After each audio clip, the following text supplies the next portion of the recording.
Hello, my name is Enicia and this is my presentation on San Jose Peace and Justice Center experience and my deliverable. Enjoy. The San Jose Peace and Justice Center was founded in 1957 with the mission to act as a center that serves as a resource and action center for progressive activism, seeking to develop and nurture the growing community of people who work to create and participate in a just, peaceful, and nonviolent society. One that ensures human rights for all people and ensures the continuation of all life on Earth. The center was founded by individuals known as the Collins Board. They were profoundly concerned about peace and justice issues, especially the growth of nuclear arsenals and atmospheric nuclear testing. The Collins Foundation's mission is to provide a movement home for diverse progressive groups and community members striving to build solidarity and create a more equitable, sustainable, and just society. They are a grassroots organization committed to providing infrastructure and support for social movements for peace, human rights, and equitable economy. Collins Foundation acts as a fiscal sponsor for the San Jose Peace and Justice Center. 60 years later, the center, along with affiliated organizations, continue to empower the local community and work towards a more peaceful and sustainable world. At the center, white individuals are in control of the master's tools because of their influence over SJPJC matters. The master's tools operates between personal and political in that they recur in language, social relationships, and material conditions resulting from practices within those relationships. Collins Board members have a specific language and social relationship since the beginning of the center. They understand what works best and what doesn't. However, that is only based on their previous knowledge, which may result in homogeneous thinking. The Master's House refers to the site for exercising power, judgment, and privilege. The Collins Board members are involved in the structures that run the center. It's maintained by white affluent individuals with one Asian man and one Latino man who have gained the power to be board members on the Collins Board Foundation because of the existing system in which the center was founded by a white man and white woman with a connection to religion, who was Shorty Collins. He was a minister. However, the center is on track to getting more representation from diverse groups onto the board. A diverse Collins Board ensures that all voices from different backgrounds are part of the changes in the center. Additionally, a diverse board will allow for a wide range of social justice topics to be understood, as diverse members are more knowledgeable in a specific social justice issue than their colleagues.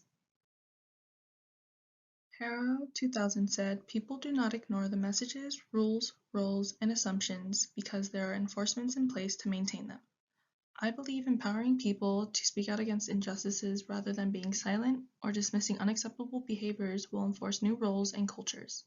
We can collectively create new roles and cultures that shame inhumane practices and discriminatory actions."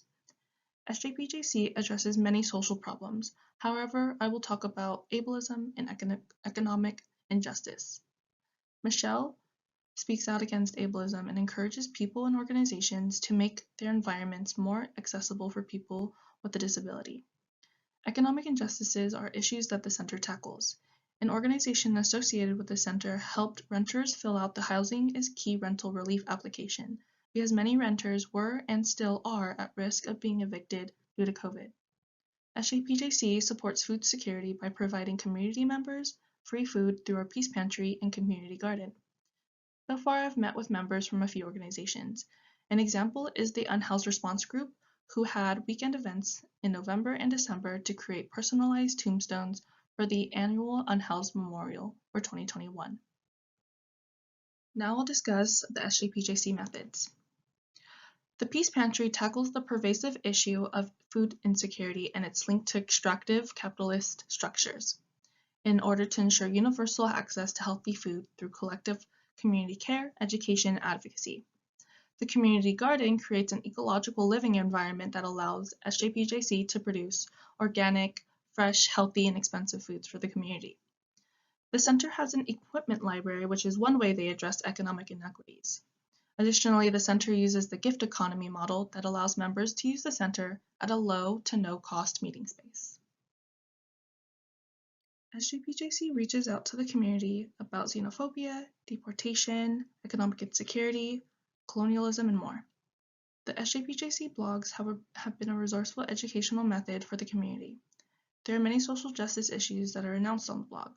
For instance, on June 3, 2020, a few SJPJC volunteers wrote about racially targeted police violence towards Black Americans. They go on saying, implementation of curfews in cities across the country threatens the First Amendment rights of free speech and gives law enforcement officials more power to detain and arrest innocent people. SJPJC is not afraid to speak the truth about these oppressive tactics being used by law enforcement. The more they enforce us and try to silence us, the louder our voices will get. These institutions have the power to take away our rights when we demand justice for the lives wrongfully taken from people of color, and SJPJC is not afraid to speak out against it. Engaging the community is a top priority for SJPJC. If we're not hosting events or teaching the community how to actively support a cause, or informing the community about social justice issues, then we're posting and spreading the word about events that our external organizations and our community groups have. Currently, we have been engaging the community through virtual meetings. Community members have the opportunity to attend these meetings to participate in the conversation and/or discuss issues that they may experience. When it comes to evaluative efforts, there doesn't seem to be an effective system where we collect feedback from the community or organizations that utilize the center. However, COVID has made social interactions with members very limited and difficult. Before COVID, community members would fill out space use and evaluation forms when they had events at SJPJC. The evaluative forms track information like the number of individuals that have been in and out of the space, and that's been difficult to implement during COVID. Adapting to COVID. The pandemic impacted and still impacts the community immensely. Just for visual representation, this photo was taken in 2018, which is a group of individuals part of the Immigration Relief Project. Now this photo was taken March 2020 with Tara getting a layout of the event space by separating chairs 6 feet apart. The following areas impacted by COVID are event spaces, the disconnect, and miscommunication. The event space acts as the beating heart of SJPJC.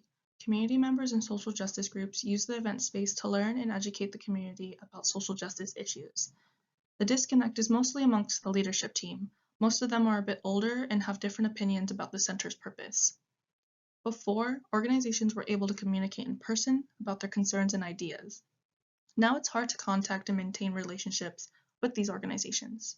For instance, a group started the community garden, but eventually stopped midway. Now we have volunteers maintaining the garden, and we have transformed its purpose to match our mission to tackle food insecurity. To support the community during these hard times, organizations are allowed to use the back parking lot to host events. And SJPJC Coordinating Council allotted a few community groups $200 of a microgrant to support their efforts in breaking down injustices. My work has been focused on maintaining the Peace Pantry, supporting the youth group, and creating an organizational structure for the garden project. If the pantry is supporting food security, the youth are equipped with the proper skills to make change, and the garden team is on track with meeting their goals, then I would consider my work effective. The skills and knowledge I possess contribute to the Peace Pantry project structure. For instance, my promoting skills have made the food drive event successful and encouraged community members to volunteer at the drives. The center and the members I've interacted with have taught me valuable lessons and made me aware about the injustices that occur throughout San Jose. Michelle has been a supportive teacher in educating me about issues that I was not fully aware about. She has reminded me that we need to have accessible services alternatives for community members with a disability. For instance, she has taught me how to utilize alternative settings for individuals who may have visual impairments. She has also taught me about the nonprofit industrial complex. Specifically, there's a concentration of money through institutionalized giving or an elite population that wants to see a specific agenda pushed through. Before the center, I knew nothing about nonprofit industrial complex, and now I understand that a social justice movement won't be fully supported if people control the outcomes and disregard the movement's main cause. The tools, resources, and skills have provided me with valuable knowledge about how to tackle systemic barriers like food insecurity. Now it's up to me to be confident enough to transform my environment into a just society by creating equitable structures and guiding change. The social justice practicum courses and my internship has increased my awareness and understanding of social justice issues. Hopefully, the skills I've acquired will grow into more developed skills and knowledge for breaking down barriers. Before SJPJC, I had no clue how to organize a fundraising event and or discuss what the event is supporting. Now I can say that I have a good grasp of fundraising for social justice cause and describe the intent for the fundraiser. My professional and personal commitment has allowed me to understand different ways to do things and learn new perspectives from community members. The Peace Pantry has allowed me to directly speak with people who support the pantry with donations and have deep conversations with community members who rely on a healthy meal from the pantry. For instance, I had a conversation with a community member who relies on the pantry. This community member told me that they struggle with getting healthy food because they have low income and only work for DoorDash. He is a white man with low income with mental health issues, which makes it hard for him to obtain a stable job, making it harder to get healthy foods. The social inequities he experiences made me recognize my own privilege and helps me look at the Peace Pantry through his eyes. I have also learned new perspectives from affiliated organizations, but hope to expand my network to external organizations. Once I meet outside organizations, that is when I will be able to gain more tools and acquire new skills. The resource development and research skills I acquired have allowed me to inform community members and volunteers about food insecurity, providing them with a few statistics and demographics about the specific populations affected by food insecurity. I have used blogs to promote food drive events and a fundraising campaign, which is known as Give Butter. This is also an example of a skill that I have acquired, which is flyer design. This specific flyer was for a working group project that was geared towards Peace Pantry and the garden. Blogs have been a useful tool to create social change. I have made blogs to promote the food drives in order to get the Peace Pantry funded. A skill and tool I have acquired is the ability to create an effective fundraising structure, including crowdfunding, in which people create their own Give Butter page and they get involved in reaching out to their own communities. Through the Give Butter page I created, which is this image right here, the Peace Pantry has received donations from 19 community members with $1,200 donations. This page can be shared and individuals can create their own Give Butter page that contributes to the Peace Pantry. Now I'll go into my deliverable. It is a guidebook that provides volunteers with the necessary information and background about the center and how to be an effective volunteer for the Peace Pantry project and community garden. The guidebook serves as a grounding tool which will provide a standard expectation about the structure of the programs. This will aid SJPJC members with the structure of the community garden, ensure the Peace Pantry fully supports community, and organize effective food drives for the pantry. The beginning stages of developing the guidebook consisted of my personal experience running the food drives, stocking the pantry, communicating with the garden team, and asking for tons of assistance from members who have been here longer than I have. The guidebook is not set in stone and will eventually be altered as the years go by. However, the process to making this guidebook has taught me that there are various elements that are critical for comprehension. For instance, making sure information is described in a coherent and simple manner. An example is creating language equity by translating the guidebook into different languages. I already have an individual for translating it into Spanish. Also, my director has given me a great amount of feedback on what SJPJC volunteers need to know to understand the guidebook components. In the end, I hope the guidebook will guide social justice agents. Now I will present the content that is in the Peace Pantry Guidebook. The table of contents assists volunteers and interns with locating the appropriate information they require. The resource page has the links for forms, shared folders, and contact information in case any of the volunteers need additional information. The Peace Pantry page has the mission, history, communication information, and how to conduct food drives. This page describes the steps to conducting a food drive, specifically the setup procedures. This image of the Excel spreadsheet is a suggestion for tracking the necessary information. However, volunteers and interns are more than welcome to choose a different method of collecting data, like paper and pen, if they are not comfortable with technology or do not have access to a laptop. To maintain the Peace Pantry and ensure the structure is working effectively, volunteers may choose a time and day they can stock the pantry. The schedule will be a physical and virtual calendar to show who is stocking the pantry on which day. The Community Garden page has the mission, history, communication information, organizing, and conducting events. I'm grateful for the opportunity to start this guidebook and hope future volunteers and interns will gain insight on how to effectively promote the Peace Pantry and Community Garden project to the community.